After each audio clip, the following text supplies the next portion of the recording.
O Evangelho é a boa notícia a respeito de uma pessoa.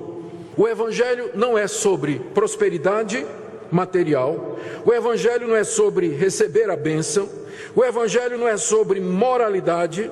O Evangelho não é sobre ética. O Evangelho é uma pessoa a respeito do seu Filho.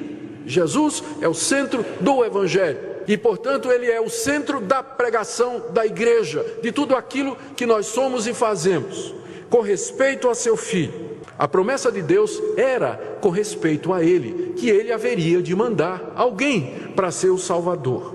Desde o seu início, a igreja cristã vem proclamando aquilo que nós conhecemos como o Evangelho, que são as boas notícias da parte de Deus. Mas desde o início também, a igreja cristã tem tido que lutar para preservar essa mensagem pura, porque já no primeiro século começaram a aparecer distorções e apresentações falsas dessa mensagem.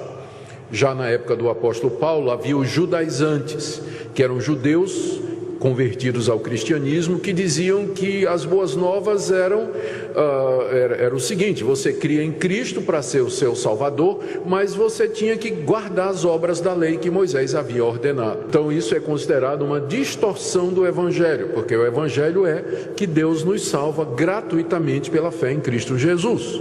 Na mesma época apareceram os libertinos, pessoas que diziam: essa é uma notícia boa demais, Deus nos salva pela fé em Cristo Jesus, logo, não importa de que maneira eu viva, não importa o que eu faça, eu serei salvo de qualquer maneira. Aproveitavam a graça de Deus como uma desculpa para viver em pecado. É outra distorção do Evangelho. No século II aparece uma outra versão do Evangelho chamado gnosticismo, que era uma tentativa de misturar a fé cristã com as categorias do pensamento helênico, da filosofia grega, das religiões de mistério.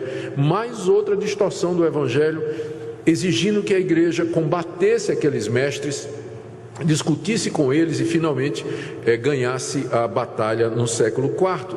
Mas aí veio a institucionalização da igreja. A igreja virou uma grande instituição, virou uma grande hierarquia encabeçada por um papa infalível. Durante a Idade Medieval, doutrinas estranhas entraram na igreja, como adoração a Maria, mediação de Maria, veneração dos santos, a doutrina do purgatório.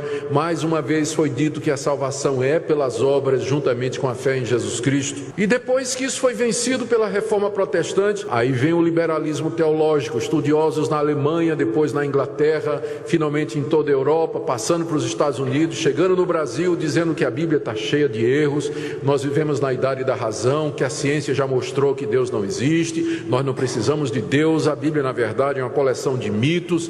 A boa notícia é simplesmente que Jesus era um profeta, era um ensinador de moralidade, de ética, e que os seus discípulos é que inventaram todas essas histórias a respeito dele, que ele morreu numa cruz e coisas dessa natureza.